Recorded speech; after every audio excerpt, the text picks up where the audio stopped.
मेरी आवाज पीछे तक जाएगी। 11-11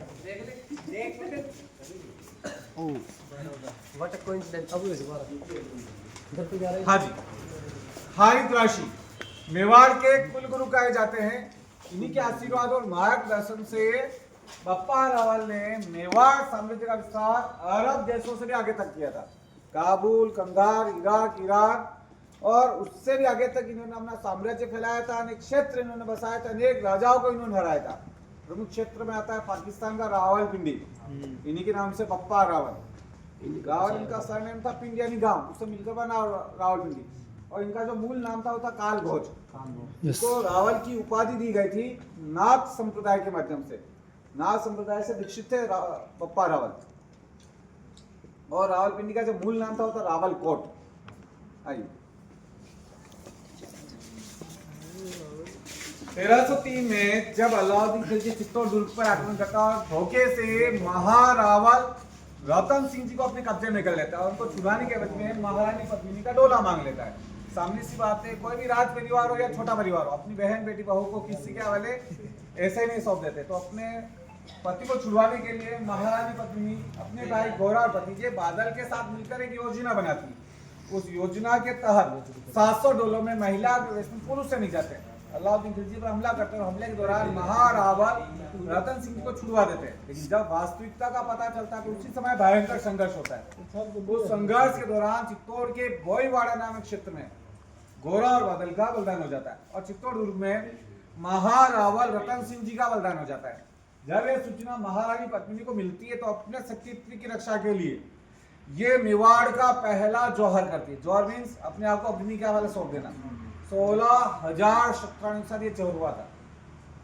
फिल्म आई थी इसके बारे में, पद्मावत, देखी होगी। विरोध भी हुआ था इसका। क्यों हुआ था उसके कारण मैं बताता हूँ। पहला कारण अपना चेहरा बताना कांच के दर्पण के माध्यम से। जो मात्र शक्ति अपने शक्तित्व की रक्षा के लिए जौहर कर सकती है वो किसी भी परिस्थिति में अपना चेहरा किसी पराये मर्द को कभी नहीं बताएगी। अगर चेहरा बताना ही होता तो ये युद्ध नहीं होता। दूसरा झूठ, महारानी पद्मिनी का महल जो पानी के बीच में बताया गया था वो महल कभी उनका था ही नहीं। वो महल था अलाउद्दीन खिलजी के बेटे खिंजर खान द्वारा निर्मित महल था, जो इस घटना के कई वर्षों बाद बना था। महारावल रतन सिंह जी का अपना स्वयं का महल है चित्तौड़ फोर्ट के अंदर, वो अलग से महल क्यों बनाएंगे छोटा सा। तीसरा झूठ, जिस महाकाव्य पे फिल्म बनी थी मलिक मोहम्मद जायसी ने लिखा था, इस घटना के लगभग 250 से 300 साल बाद, तो सच के सोच सकते हैं। हाँ जी। और एक विशेष झूठ का जो प्रसारण किया गया था घूमर डांस के रूप में। मेवाड़ राजघराने की कुल वधुएं, यहाँ तक कि सामान्य परिवार की भी कुल वधुएं सार्वजनिक रूप से ऐसा नृत्य कभी नहीं करती है। आज संभव नहीं है, पहले कहां से संभव होता है। आप उसी चीज को पर्दे के माध्यम से बता रहे थे, तो विरोध होना स्वाभाविक है। सत्य को बताइए सच के साथ, कोई विवाद नहीं होगा। कौन है ये?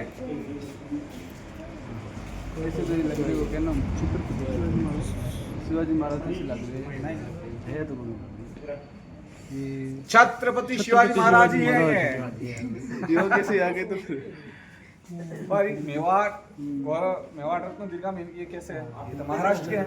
यस। लेकिन इनका जो मूल वंशज है वो मेवाड़। कैसे है मैं बताता हूँ। मेवाड़ के जो पहले महाराणा हुए थे महाराणा हमीर, इनके जो चाचा जी होते अजय सिंह जी। अजय सिंह जी ने इनकी वीरता से प्रसन्न होकर मेवाड़ की जो कमान तो इनको सौंप दी। इस बात से अजय सिंह जी के दो पुत्र हुए थे, सेम सिंह जी और सज्जन सिंह जी। उम्र में इनसे बड़े थे, लेकिन योग्यता को देखते हुए सारा कार्यभार इनको सौंप दिया। इस बात से दोनों निराश हो गए और निराश होकर अपनी नई रियासत की स्थापना के लिए महाराष्ट्र के बेलूर में चले जाते हैं। वहां पर सज्जन सिंह जी के 18वीं पीढ़ी में छत्रपति शिवाजी महाराज जी का जन्म होता है। यानी मूल वंशज मेवाड़ी है, सिसोदिया राजवंशज। शिवाजी महाराज जी की जो कुल गोत्र है वो सिसोदिया ही है। अगर सर्च करेंगे नहीं, सही है, में जाएंगे वही निकलेगा। नहीं पता। यहाँ तक कि नेपाल का जो राज परिवार है वो भी मेवाड़ का ही एक पार्ट है।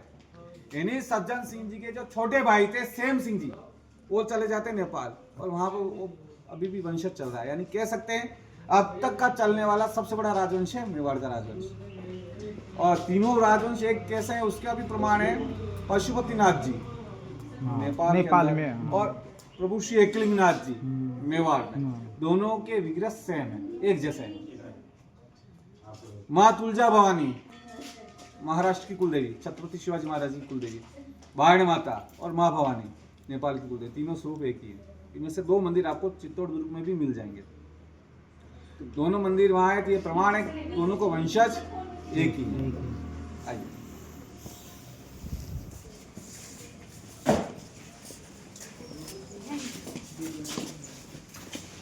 फोटो के अंदर पीछे जो भी नाम आएंगे उनके बारे में जानकारी भी होनी चाहिए, कोई पूछेगा तो पता ना।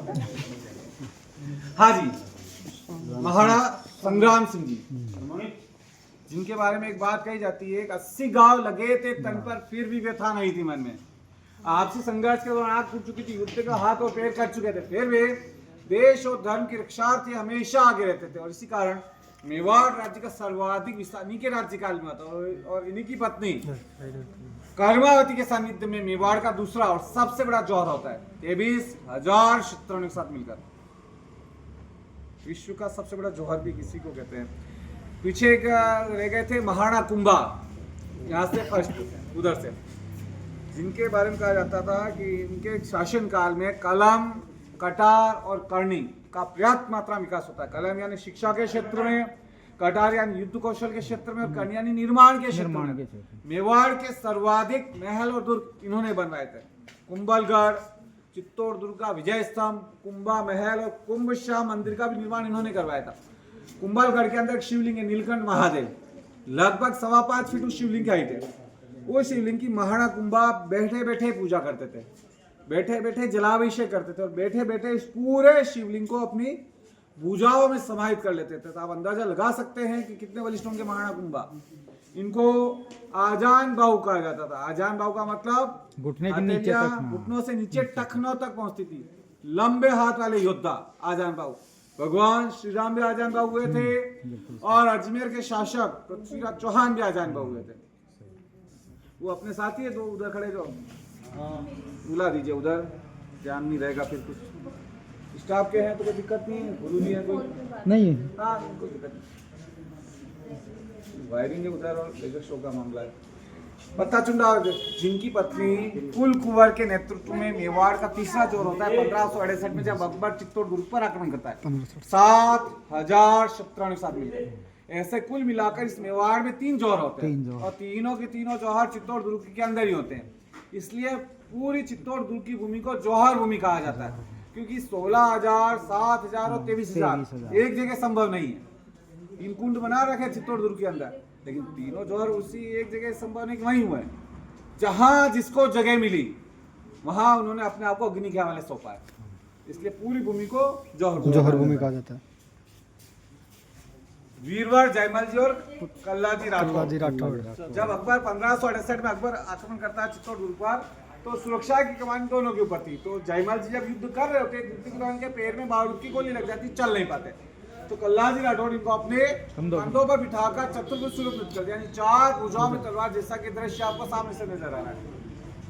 युद्ध इतना तेज होता है, आसपास के जो मुगल सैनिक होते हैं वो डरकर भाग जाते हैं। अरे यहाँ तो आवाज मत करिए, या यहाँ आ जाइए। युद्ध इतना तेज होता है कि आसपास के जो मुगल सैनिक होते डरकर भाग जाते हैं। जयमल जी पर पीछे से धोखे से हमला होता है, इनका वहीं पर बलिदान हो जाता है। फिर मोर्चा संभालते कल्लाजी राठौर। कल्लाजी राठौर जब चित्तौड़ के दूसरे दरवाजे पर युद्ध कर रहे होते हैं, युद्ध के दौरान इनकी गर्दन कट जाती है। गर्दन कटने के बावजूद भी चित्तौड़ के दूसरे दरवाजे से लेकर सलुम्बर का रुंदेला गांव है, वहां तक केवल इनका दड़ युद्ध करता रहता है। मेवाड़ के प्रमुख लोक देवताओं के रूप में इनकी पूजा की जाती है। शेषनाग का अवतार इनको माना गया है। 4 हाथों के लोक देवता इनको कहा जाता है। और जो दूरी तय की थी वो थी 125 किलोमीटर बिना सर के। आज ये प्रमाण आज भी मौजूद हैं। प्रमुख लोक देवताओं के रूप में इनकी पूजा की जाती है। इनके मंदिरों को काली कल्याण धाम कहा जाता है, और इन्हीं के नाम से विश्व का पहला वैदिक विश्वविद्यालय भी बन रहा है, या शायद बन चुका है, निम्बाहेड़ा तहसील में चित्तौड़ दुर्ग के अंदर। बन गया, बिल्कुल बन रहा है। हाँ जी, महाबलिदानी पन्नादाय अपने पुत्र चंदन का बलिदान देकर मेवाड़ के राजवंशी यानी उदय सिंह जी को इन्होंने बचाया था। अगर ये अपने बेटे चंदन का बलिदान नहीं देती तो जो इतिहास हम देख रहे समझ रहे हमें देखने को ही नहीं मिलता। क्यों नहीं मिलता? क्योंकि अगर उदय सिंह जी नहीं होते तो न उदयपुर होता न महाराणा प्रताप जी होते। यस तो सबसे बड़ा बलिदान दायमा पन्ना का था। मीरा पीछे पन्नादाय के बारे में अगर आपसे पूछा जाएगा तो आपको ही बताना पड़ेगा। आ जाइए, सुनना है, आवाज नहीं करनी है। भक्त शिरोमणि मीराबाई महाराणा संग्राम सिंह जी के सबसे बड़े पुत्र भोजराज जी की पत्नी थी और भगवान श्री कृष्ण की प्रखंड भक्त थी। और इन्हीं की भक्ति से प्रभावित होकर महाराणा संग्राम सिंह जी ने इनके लिए चित्तौड़गढ़ में भगवान श्री कृष्ण का बहुत बड़ा मंदिर बनवाते जो आज मीरा मंदिर के नाम से जाना जाता है। महाराणा प्रताप जी की बड़ी माँ मीराबाई। कैसे है पता? संग्राम सिंह जी महाराणा प्रताप जी के दादाजी। संग्राम सिंह जी के सबसे बड़े पुत्र थे भोजराज जी। भोजराज जी की पत्नी थी मीराबाई। और भोजराज जी के सबसे छोटे भाई थे उदय सिंह जी। उदय सिंह जी पुत्र महाराणा प्रताप, उस रिश्ते से बड़ी माँ। यस क्लिक हो गया। महादानवीर भामाशाह महाराणा प्रताप जी के प्रमुख सहयोगी थे, कोषाध्यक्ष भी थे और प्रधानमंत्री भी थे। इन्होंने आवरगढ़ में महाराणा प्रताप जी के कदमों में लगभग 25 लाख रुपए और 20,000 स्वर्ण शिल्पा ला के रख दी थी। ये इतनी राशि थी 12 वर्षों तक 25,000 सैनिकों का भरण पोषण आसानी से हो सके। हकीम का सुर एकमात्र पठान सैनिक है जिन्होंने हल्दी का में महाराणा प्रताप के पक्ष में लड़ा था, वहीं पे इनका बलिदान हो जाता है। बिलू राणा पंजाबी महाराणा प्रताप जी की स्वतंत्रता हेतु ली गई प्रतिज्ञा से प्रभावित होकर इन्होंने अपने दल बल के साथ इस हल्दी घाटी में भाग लिया था। विशेष रूप से छापामार युद्ध पद्धति में इनका योगदान था। थोड़ा इधर आ जाइए, दिख ही नहीं रहा। महाराणा अमर सिंह महाराणा प्रताप जी का ज्येष्ठ पुत्र थे। दिवेर युद्ध में इनके बाले के एक ही वार से दिवेर का जो किलेदार था सुल्तान का अकबर का चाचा, उसको मारकर दिवेर पर अपनी विजय पताका फहराई थी। और इसी जीत के साथ पूरे मेवाड़ पर महाराणा प्रताप जी का फिर से आधिपत्य स्थापित हो चुका था, 2 जगहों को छोड़ते हुए। एक चित्तौड़गढ़ और एक मांडलगढ़। दोनों रियासतें किनके पास थी? उनके छोटे भाइयों के पास थी, जो अकबर ने उनको सौंप रखी थी। तो महाराणा प्रताप जी ने ये उचित नहीं समझा कि मैं उन पर भी आक्रमण करूं, क्योंकि थे तो अपने भाई थे, तो भाइयों के पास थे, तो उन्होंने सोचा, माना उन्होंने कि उन पर आक्रमण करना क्या है तो अपने पास ही है। तो इस तरह से सारे थाने जितने भी थे मेवाड़ के थाने महाराणा प्रताप जी के पास आ गए थे। महाराणा राज सिंह जी मेवाड़ के प्रक्रमी महाराणाओं में से एक महाराणा थे जिन्होंने औरंगजेब को भीषण टक्कर दी थी। अरे आ जाओ, इधर आ जाओ।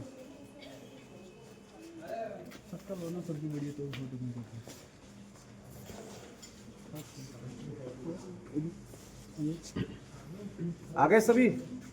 अक्षय कुमार ठीक है, बस शांति में बनाए रखिए, बस और कोई दिक्कत नहीं है। बाकी मेरी आवाज अंतिम तक पहुंचेगी। मेवाड़ के प्रक्रमी महाराणा में से एक थे महाराणा राज सिंह जी, जिन्होंने औरंगजेब को भीषण टक्कर दी थी। और उसी टक्कर के परिणाम स्वरूप आज हमें इस मेवाड़ में भगवान श्रीनाथ जी नाथद्वारा और काकरोली वाले द्वारकाधीश जी के मंदिर हमें मिले। अकाल के समय में राजसमंद जेल और उदयपुर में स्थित जनादेश सागर का भी निर्माण इन्होंने करवाया था, जिसको बड़ी तालाब के नाम से जानते हैं। जोधपुर के राजकुमार अजीत सिंह जी को उन्होंने संरक्षण प्रदान किया था। जब वीर दुर्गादास राठौर औरंगजेब की केस बचा इनको मेवाड़ में लाए थे। हाड़ी रानी इंद्र कुंवर, इनको सहल कुंवर भी कहा जाता है।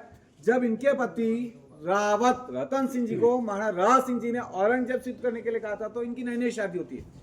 1 या 2 दिन ही होती है शादी को, तो अपनी पत्नी से मिलने आते हैं। कहते हैं राजा जी ने मुझे युद्ध के लिए कहा, हो सकता है युद्ध का परिणाम कुछ भी हो, आप अपना कर्तव्य निभाइएगा। तो हाड़ी रानी इंद्र कुंवर कहते आप तो युद्ध के लिए जाइए और विजय हो के आइएगा। युद्ध का जो भी परिणाम होगा उसे हम स्वीकार करेंगे, हम हमारा कर्तव्य निभाएंगे। तो रावत रतन सिंह जी युद्ध के लिए निकलते हैं, लेकिन फिर भी मन पत्नी के अंदर ही रमा रहता है कि नई शादी होती है। तो युद्ध में जाने से पहले किसी मंत्री को भेजते जाइए और रानी जी से कुछ निशानी लेके आइए। जब मंत्री रानी के पास आता है तो रानी अपने पति की मन की व्यथा समझ जाती, कभी भी इनका मन मेरे अंदर लगा हुआ है और आधे अधूरे मन से अगर ये युद्ध करेंगे तो सकता है युद्ध हार जाए। वो बात इनको स्वीकार नहीं थी। तो अपने पति की मोहग्रस्तता को भंग करने के लिए आखिरी निशानी के रूप में ये अपना स्वयं का शीश काट कर बेच देती है और वही शीश बांधकर रावत रतन सिंह जो औरंगजेब से युद्ध करते हैं और वहीं पे उनका बलिदान हो जाता है, लेकिन युद्ध जीत जाते हैं। आइए आ जाइए गुरु जी, आ जाइए।